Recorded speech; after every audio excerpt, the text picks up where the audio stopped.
Baik, bismillahirrahmanirrahim. Assalamualaikum warahmatullahi wabarakatuh. Pada kesempatan kali ini, saya akan membuat video presentasi dengan mata kuliah Governansi Digital. Terlebih dahulu, perkenalkan, saya Putri Mai Andaleni dengan NIM 2104-2190. Adapun mata kuliah ini diampu oleh Bapak II Permana STMT. Adapun presentasi kali ini yaitu membahas tentang artikel yaitu dengan judul From Digital Government to Digital Governance, Are You There? Yang ditulis oleh Burek Herkot. Yang mana artikel ini adalah dari pemerintahan digital ke tata kelola digital. Apakah kita sudah mencapainya? Kemudian, adapun kata kunci dari artikel tersebut adalah digital government, digital governance, knowledge, digital relation governance, dan big data. Selanjutnya, artikel ini berfokus pada masa pengetahuan ekonomi dan membahas status saat ini dalam konteks digitalisasi. Namun, ada tantangan utama, bukan masalah teknis, melainkan bagaimana menciptakan struktur tata kelola yang dapat melibatkan masyarakat dalam proses pengambilan keputusan. Nah, dalam perspektif kontemporer, pemerintahan elektronik atau pemerintahan digital dipandang sebagai bagian dari konsep tata kelola digital atau governance digital bersama dengan aspek bisnis dan aspek keterkaitan pengambilan keputusan politik. Dengan istilah lain, tata kelola elektronik lebih merupakan proses yang melibatkan banyak pemangku kepentingan melalui arah, bentuk, dan cakupan aktivitas internet yang dapat ditentukan. Pada saat yang sama, dengan keterbatasan pemrosesan informasi manusia adalah munculnya big data.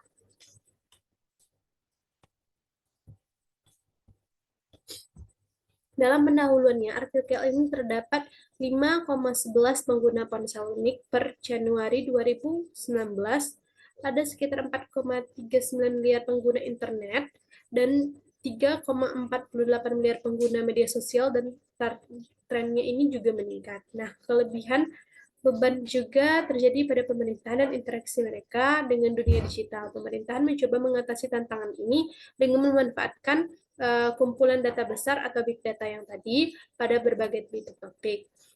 Dengan munculnya teknologi baru yang memungkinkan pemrosesan data dan volume, variasi, dan kecepatan yang besar, pemerintah memiliki instrumen baru untuk merumuskan kebijakan dan memenuhi kebutuhan warganya.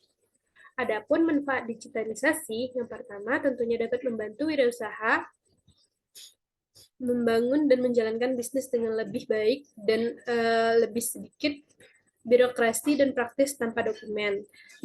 Digitalisasi juga memungkinkan pemerintah untuk mengambil langkah-langkah kebijakan mengenai kesehatan masyarakat, iklim, lalu lintas, dan isu-isu serupa dengan memiliki lebih banyak data. Selain itu, personalisasi layanan dan meningkatkan transparansi dan memungkinkan dengan digitalisasi tersebut.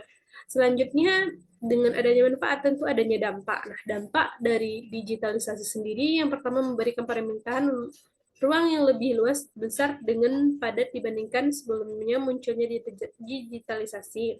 Nah, untuk mengamati warganya, melakukan intervensi dan kehidupan pengambilan keputusan dan tatanan pasar yang bebas dengan dibentuk oleh individu mereka.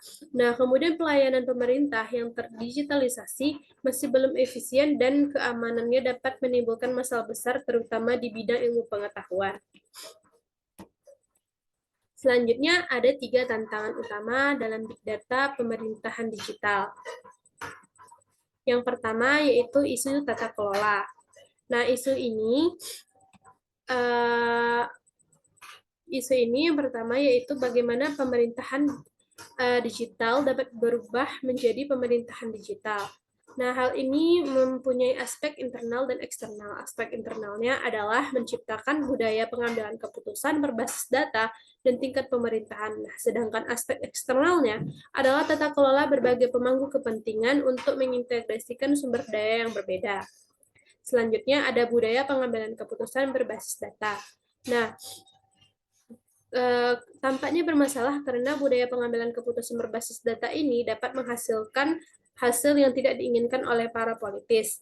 Ada kemungkinan bahwa politisi mempunyai agenda yang berbeda dengan masyarakat, atau mungkin tidak ingin menerapkan langkah-langkah kebijakan tertentu. Tantangan kedua big data pemerintah digital adalah implementasi big data tersebut. Implementasinya membutuhkan talenta yang diperoleh, namun ilmuwan mampu bekerja dengan big data terbatas, seperti yang ditemukan oleh laporan terbaru IMB, yaitu tentang teknologi yang digunakan belum cukup matang dan sumber daya untuk memperoleh bakat dan teknologi juga terbatas. Yang terakhir, yang ketiga, ada manajemen risiko. Nah, manajemen risiko masih mempunyai tantangan bagi pemerintah digital. Komponen ini terdiri dari masalah privasi dan masalah keamanan. Nah, yang tadi itu merupakan pendapat menurut Chen dan Heisen. Selanjutnya ada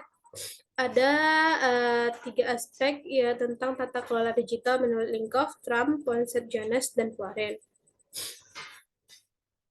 Adapun aspek tersebut, pendekatannya yang pertama ada pendekatan laissez-faire tanpa intervensi atau peraturan pemerintah apapun.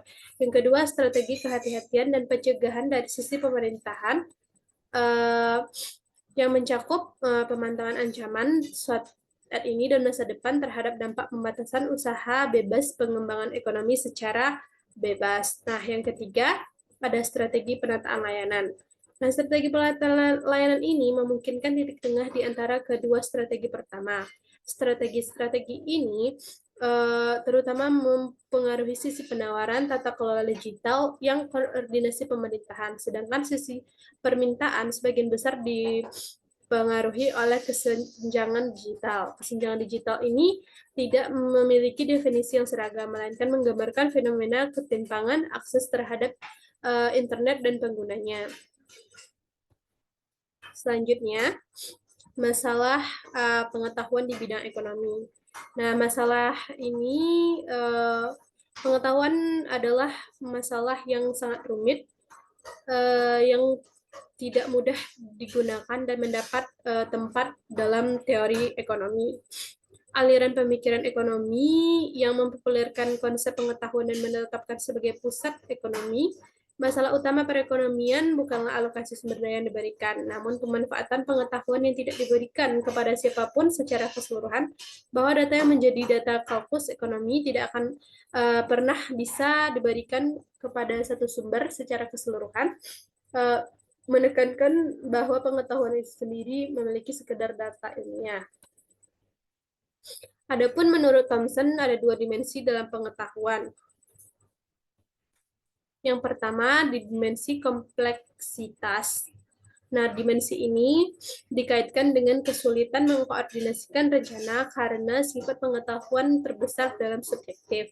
Yang kedua, ada dimensi kontekstualitas dikaitkan dengan fakta bahwa pengetahuan yang relevan untuk mengkoordinasikan rencana bersifat diam-diam diciptakan selama proses pasar atau tidak dapat diartikulasikan.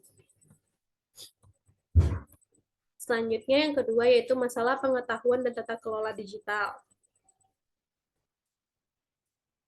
Di sini dalam artikel tersebut berfokus pada visi yang berbeda mengenai hubungan antara kekuasaan dan perusahaan teknologi yang besar, menyatakan bahwa hukum dapat bertindak sebagai cara untuk menyeimbangkan dan menetralisir kekuasaan perusahaan besar tersebut tanpa kapan dan di mana diperlukan. Nah, di sini ada proporsi Hayek yang menjelaskan yang pertama, yaitu proporsi pertama Hayek ini menjelaskan bahwa ilmu ekonomi tidak dapat mengamati dan mengukur segala sesuatu yang relevan. Sebab sesuatu yang dapat diukur mungkin tidak penting dan pada saat yang sama sesuatu yang tidak penting dapat diukur dan mungkin itu penting. Yang kedua yaitu proporsi menyatakan bahwa para ekonomi tidak dapat memberikan hasil konkret terhadap masalah kompleksitas terorganisir dan perekonomian. Dalam tantangan yang diidentifikasi oleh Chen dan Hayes ini, untuk big data dalam tata kelola digital dapat dikatakan bahwa tuntutan implementasi big data masih menjadi kendala dalam permasalahan ini. Yang ketiga yaitu proporsinya adalah informasi yang relevan tidak dapat dikumpulkan. Nah, salah satu isu sentral yang menjadi batasannya adalah memiliki batasan ketidakjelasan epistemik mengacu pada permasalahan tata kelola big data atau budaya pengambilan keputusan berbasis data dan integrasi sumber data. Nah, yang masih menjadi kelola lebih lanjut terkait proporsi ketiga tersebut ini.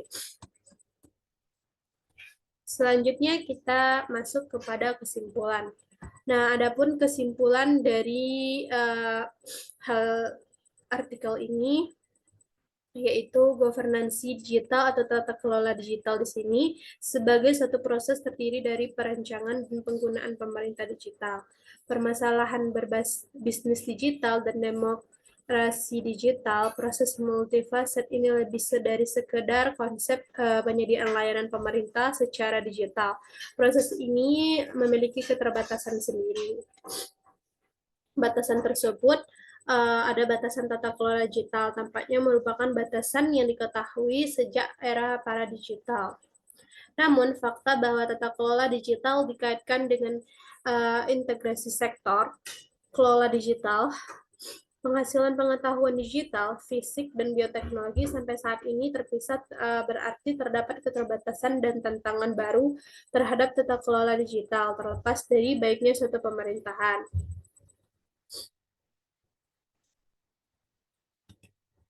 Kemudian dalam artikel ini menyebutkan bahwa tidak semua pemerintahan mungkin bertindak seperti ini. Namun dapat dipastikan bahwa digitalisasi memberikan peluang bagi pemerintah untuk gunakan big data dari mengatur agenda mereka sendiri. Nah, masalah pengetahuan masih ada dan perkembangan teknologi baru terkait status epistemik program perangkat lunak yang dilirnya terkait oleh terbatasnya kemampuan pengetahuan manusia. Namun demikian, observasi ini tidak berarti adanya perspektif stop atau go mengenai pemerintahan digital. Nah, tata kelola digital juga dapat membantu meningkatkan hak asasi manusia, transparansi organisasi pemerintah, nah, mengurangi nepotisme dan korupsi, dan mengalihkan proses pengambilan keputusan publik dari analog ke digital. Namun dalam bentuknya yang sekarang, hal ini tidak dapat memecahkan masalah pengetahuan di bidang ekonomi. Memang benar bahwasanya pengurangan biaya dan transaksi serta pemanfaatan eksternalitas jaringan berlaku untuk tata kelola digital. Namun setiap upaya tata kelola digital perlu penyesuaian proses sendiri dan memperhatikan batasannya. Nah, sekian materi yang dapat saya paparkan. Mohon maaf jika ada kesalahan kata dan kekurangannya. Sekian, Assalamualaikum warahmatullahi wabarakatuh.